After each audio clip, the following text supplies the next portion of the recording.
Go. Sabay, sabay. Hindi sir, pag-anan sir. Sir, pag-anan sir. Ay, may lambing kaya. Nasa bagong kasal. Okay. Maraming salamat. Vlogger pala si Kuya. Oh, hindi, lakihan mo ng kaunti. Lakihan mo na. Yan. Yan. Yan na, yan na. Okay. Tissue. Ipangatlo. Ito, napulot mo yan. Ilagay mo dito. Hindi lang ako. Kumuha ka naman dyan. Video na nakakalimutan ka dyan, ha? Oo, sumubo ka dyan. Mukbang pala yan. Mukbang. Yung tayo, pagpagbal ko. Okay lang yan. Oo, sumubo ka naman ng kanan. Okay. Oh, sibay naman. Mafia. Maganda. Ang ano niya, maganda. Ang first time yung panganan. Isip ko siya. Ano ante? Oh, kanin pa. Kunwari, di matakaw. Oo. Ayan. Ba't kinutsara mo? Mukbang yan. Kunwari, di matakaw. Okay na yun. Kumain Tubig. na kayo. Okay, kayo na lang kumain, ha? Okay, syukuran. Congratulations sa bagong kasal. So atin kami ng kasal. Si Justin, gandang buhay. Ali ako ron ah.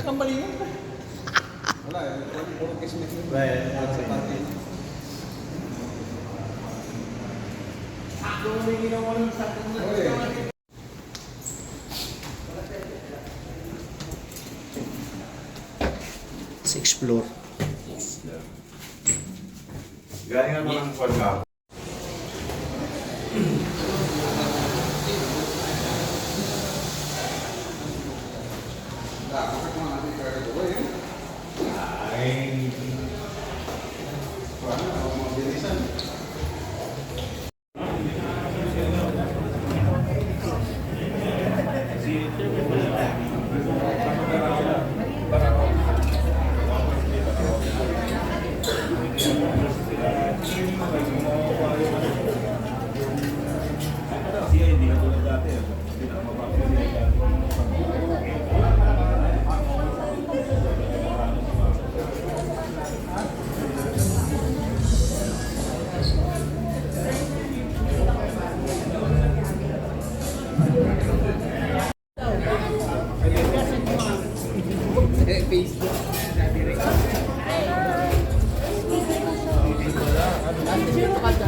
Ano buhay, ma'am?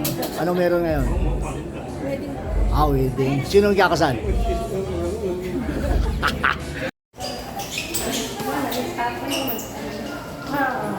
Paano natin discussion ito? Kasi pag huli lahat ng ano, oh, pag wala sa venue tayo, lahat, may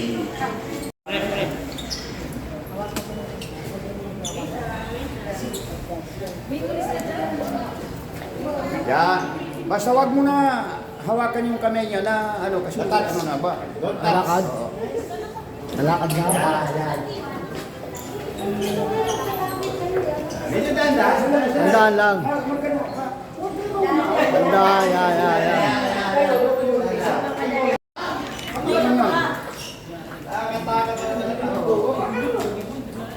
Ganyan. Ikot. Ante, ganun ka, ante. Ante, pag ganun ka.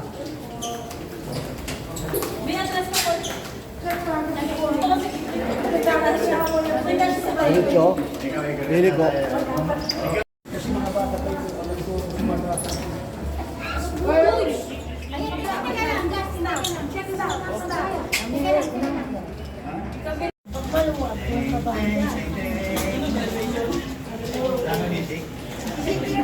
Dito ka, banti ka. Sige, banti ka. Kasi wala tayong tao.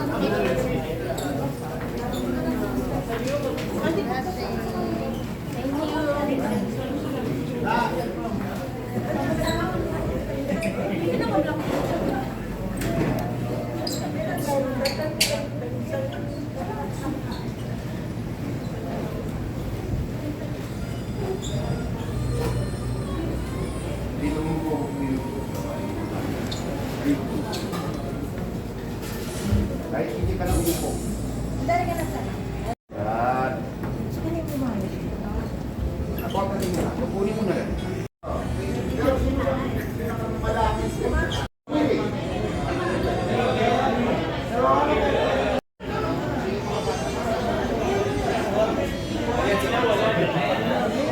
Tawag dito ay likas. Ang tawag doon sa Tagalog ay kasal sa Islam.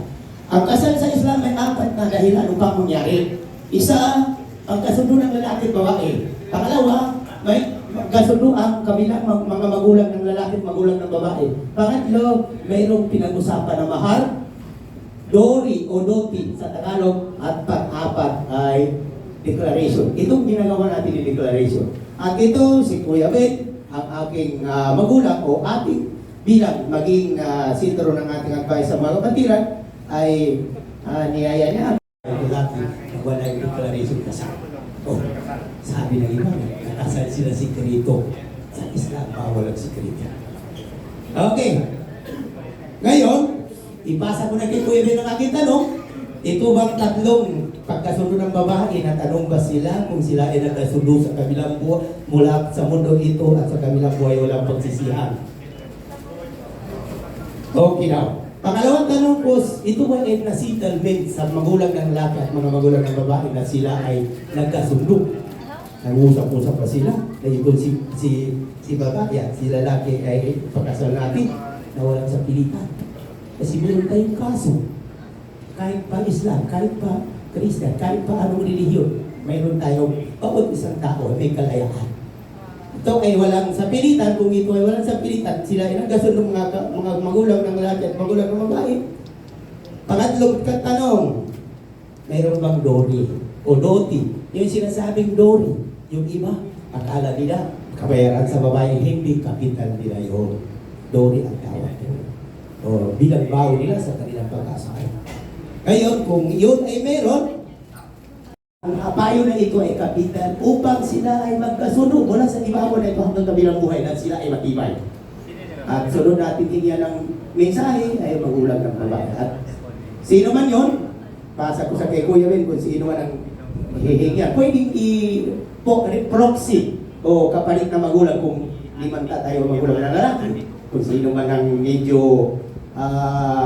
magandang mananalita sa Tagalog upang ating maintindihan kung ano may advice niya sa kasal nito. At si Kuya Ben, kaya pasalitain ko ng ano para may maya. Assalamualaikum warahmatullahi taala wabarakatuh. Magandang umaga sa ating lahat.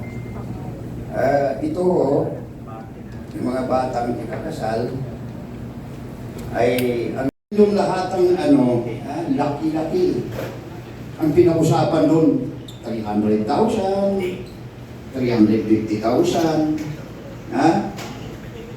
Kasi doon, may mga bahay na ito ng pasasalamat kami, malaking salamat sa inyo na ang karamihan ngayon, bago nagbalik Islam yung mga bawal sa amin nagsaktan yung isang babae. Kasi iniisa lang kalaban mo. Pag may kapitbahay ka, kahit hindi ka maghanap ng asawa mo, kung nananakit ka sa isang Muslim, na alam nila, kalaban mo pa rin yun. Yun ang sabihin ko sa'yo. Sa amin, ganun. Kung ayaw mo na yung isang babae, huwag mo dalhin sa problema na doon mo binuos sa asawa mo yung galit. Hindi. Bawat sa amin yung saktan mo ng isang babae. Kasi malayo kami sa kulungan. Diretso, may kalabang ka na doon sa mga Muslim. kung nakita nila sinasaktan mo yung isang babae na asawa mo ng isang Muslim, yun ang yun ang patakaran sa amin. Pero apat. Pero kung hindi mo kaya yun marami, doon ka lang sa para malinaw ang usapan. Kasi ang kala nila, Muslim mahirap mag-asawa ng marami kung kaya niya buhay. Hindi niya kaya. Oo, kasi mahirap yun eh. Baba, taas, bubuhay mo. Di ba? Kung hindi mo kaya yun, taas lang ang kaya mo, hindi pwede. Sa baba lang ang kaya mo, hindi rin pwede. Hindi yung, ganun yun. Dahil naintindihan mo. Sige, anong ipapayo ninyo sa mga anak ninyo, ha? Para makaumpisa na tayo.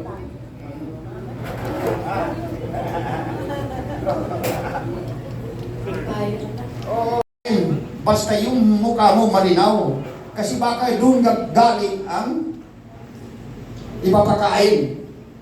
Kasi minsan may bisita tayo, huwag ka naman problema. Kasi alam namin na mahirap eh. Ito. Hindi, awayin mo, mapakita.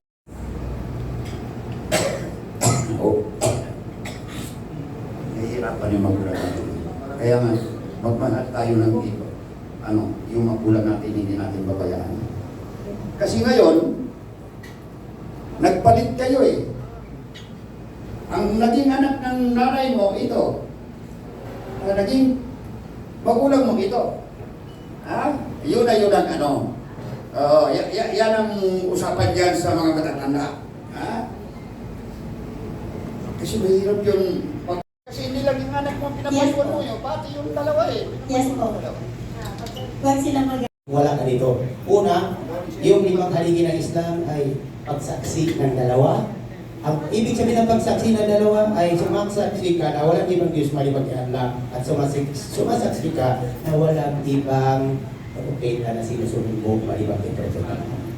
Okay. Yun ang isa sa 5 haligi ng Islam. Pangalawa, pagdadasal sa 5 beses sa 2-4 na oras. Pangatlo, magbigay ka ng kawang gawa bilang paglilinis sa iyong kinabuhay. Ang ibig sabihin ng kawang gawa, kung kumita ka 1,000, bigyan mo 100, doon yung paglilinis sa iyong kinabuhay. Pangapat ay, ipagpapasabi, hindi ng Quran, yung Torah, Gabot, Injil. Yung Injil na yung Ebanghelyo, Jesus yun. Okay. Paniwalaan natin yun ay mayroon. Yung putubihin mga Quran, Torah, Gabot, Injil, Ebanghelyo na yun. Okay. Yun ang pangatlo sa iman. Paniwala. Kasal sa Islam, ang tawag nito ay nikah. Ang nikah na sinasabi ay kasal sa Islam. Ito, ipaliwanag ko sa inyo ito. Kasi ito, para matakpan natin yung tinago. Yun na yan. Okay. Di ganito na yun. Uumpisa natin yung kasal. A'udhu billahi minash shaitanir rajim. Bismillahirrahmanirrahim. Ang kasal sa Islam ay hindi pwede walang basa sa Quran dahil yun ang masihan. A'udhu billahi minash shaitanir rajim. Tayo ay nagpapakup kay Allah dahil sa mga panlilin lang ng Satanas. Bismillahirrahmanirrahim. Sa ngalan ni Allah, ang pinakamahabagin, ang pinakamaawain. Alhamdulillah, inna qala ta'ala, ya ayyuhan nasu taqu rabbakum alladhi khalaqakum min nafsin wahidah wa khalaqa minha zawjaha wa bassa minhuma rijalan katsiran wa nisaa'a wattaqullaha alladhi tasaaluna bihi wal arham innallaha kana 'alaykum raqiba. Wa qala ta'ala, fankihu ma taba lakum minan nisa'i masna wa thulatha wa ruba' fa in khiftum alla ta'dilu fawahidatan aw ma malakat aymanukum dhalika adna alla ta'ulu. والرسول صلى الله عليه وسلم يقول في حديثه يا معشر الشباب من استطاع منكم الباءة فليتزوج فإنه من أقوى. Dali natin maintindihan sa pinakamalapit na kahulugan sa Tagalog kasi sa Tagalog hindi natin pwedeng i-translate ng tungka. At least meron tayo maintindihan na konti. Ang ibig sabihin, ang lahat ng papuri ay kay Allah. Ang sa Panginoon, ang lahat ng nilalang siya ang ating pinakadakila. Allahu Akbar, siya ang pinakamalaki, siya ang pinakadakila, siya ang gumagawin sa atin lahat dito sa ginagawa natin. Ang nikah na sinasabi na gawain ng ating propeta, ng ating ginagaya ng propeta Muhammad, ating pinakamamahal na propeta, kauli-uli ang propeta, na ating minamahal na propeta, at doon sa kabilang buhay ay tayo propeta. Dahil dito, Sabi ng Allah subhanahu wa ta'ala, sabi ng Propeta Muhammad sallallahu alaihi wasallam, ang nikah o sunnati, ang nikah na sinasabi, ang kasal na sinasabi sa Islam ay sunnati aking ginagawa. At kung sabi ng Propeta, Okay naman yun. magpastig ka o magtitis ka. Dahil dito, at least meron tayong sarat. Ibig sabihin, pamamaraan na pang-apat ay nagawa natin, na i-declare natin, at hindi na ito hindi na ito pang-aapid dahil na-declare natin sa mga pamilya na kabilang pamilya, ito ay nabasahan natin ng Quran at sa kahadis ng Propeta. Dahil dito, hanggang dito na lang siguro at tayong manalangin na. Manalangin na tayo, yun ang pakatandaan mo. Kapag kaya mo yun, may pagdori ka, mayroon kang Amin. Allahumma alif baina qulubina kama alafta baina qulubil muhajirin wal ansar. Allahumma rzuqna walidan katsira. Allahumma rzuqna walidan katsira. Rabbana zalamna anfusana wa in lam taghfir lana wa tarhamna lanakunanna minal khasirin. Ya hayyu ya qayyum bi rahmatika nastaghis. Allahumma afa wa nahnu mustadafuna fil ardina fatawina wansurna 'alal ladina yastalifuna ya rabbal alamin. Rabbana atina fid dunya hasanatan wa fil akhirati hasanatan wa qina adzaban nar. Subhana rabbika rabbil izzati amma yasifun wa salamun 'alal mursalin walhamdulillahi rabbil alamin. Okay.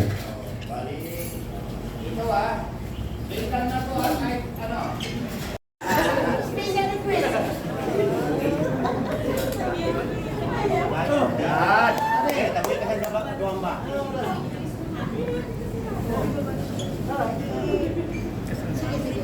Mamaya. Picture mo na nag-opo, picture mo na katayo, picture mo na merong dalawang magulang na Ah, sige. na magulang na dalawa sa kabila. Oo, yung Okay. magulang na. Sa akin.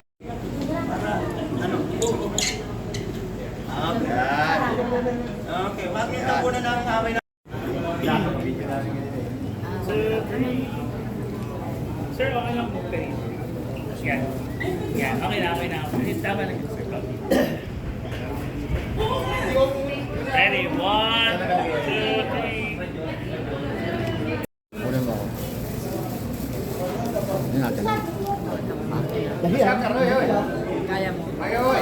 Kakakali ko si Carl, Gomez. 1, 2, 3.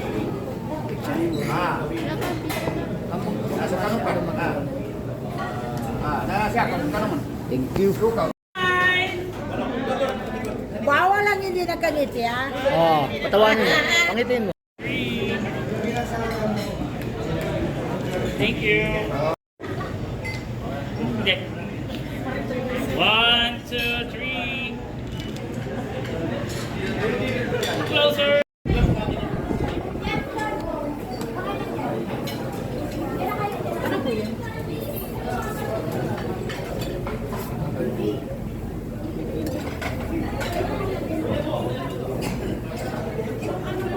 Ayun. Sir, kasama kayo sa vlogs. Ano yan? Manok, fried chicken. Ay, ito. Ano to? Beef. Sino nagluto? Ikaw? Uy, congratulations. Anong restaurant yan? Catering. Anong catering? Shoutout ka na. Ha? Ulitin mo. One Cafe.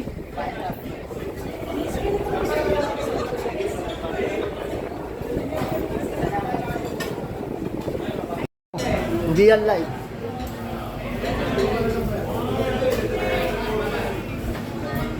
Oh.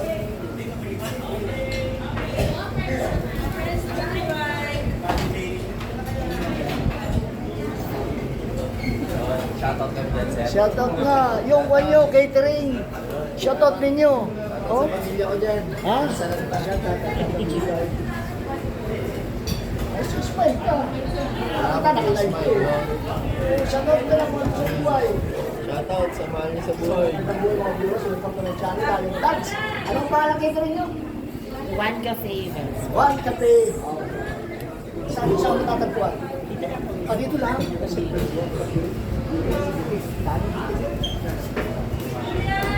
Shoutout tayo, sir. One Cafe. Dito lang kami. Kailangan ako na rin. Yung dalawang pamilya. Oo. Malayo. Malayo.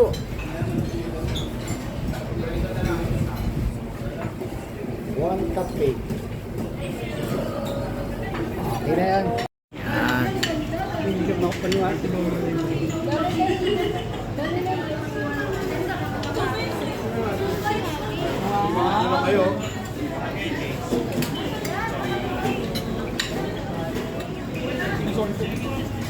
Hi, ma'am. Magandang buhay. O sa kabit lang.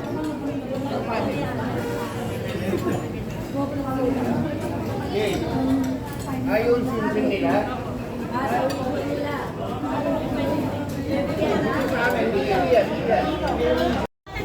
Kuha mo. Sige, sir. Ano ba yun? Sing-sing ang sinusuot. Sige. Sige, sir. Tuloy-tuloy lang po yan. Sige sir, kaya lang. Ayusin mo lang yung sing-sing niya. Ayusin mo lang. Okay. Tinginan habang nagsasabi. Ayan. Yee! Okay na? Okay, ikaw sabi bang lang.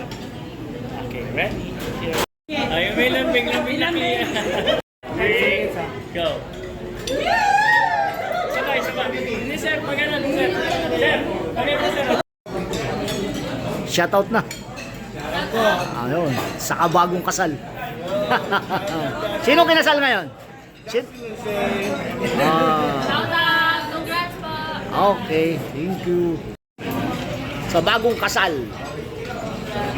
Congrats sa bagong kasal. Sino po kinasal? Tama. Pangalan, ma'am. Pangalan, sir? Lato Usman. Babae.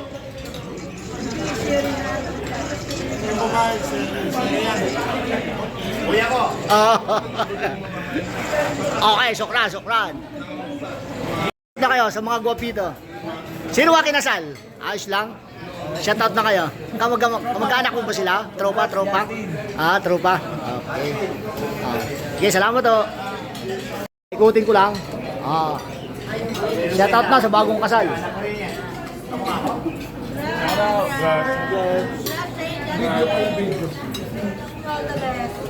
Video po yan, vlogs yan, vlogs. Para hindi mawala. Thank you po. Nasa bagong kasal. Okay, maraming salamat. Vlogger pala si Kuya. Assalamualaikum. Okay.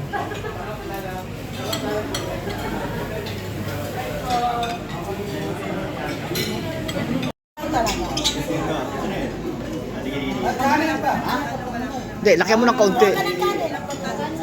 Lakihan mo na. Yan. Yan. Yan na. Sabi ko yan. Okay. Tissue. Ito ka naman ang kanin. Ano si Mami? Ipangatlo. Ito, napulot mo yan. Ilagyan mo dito. Hindi lang ako. Kumuha ka naman dyan.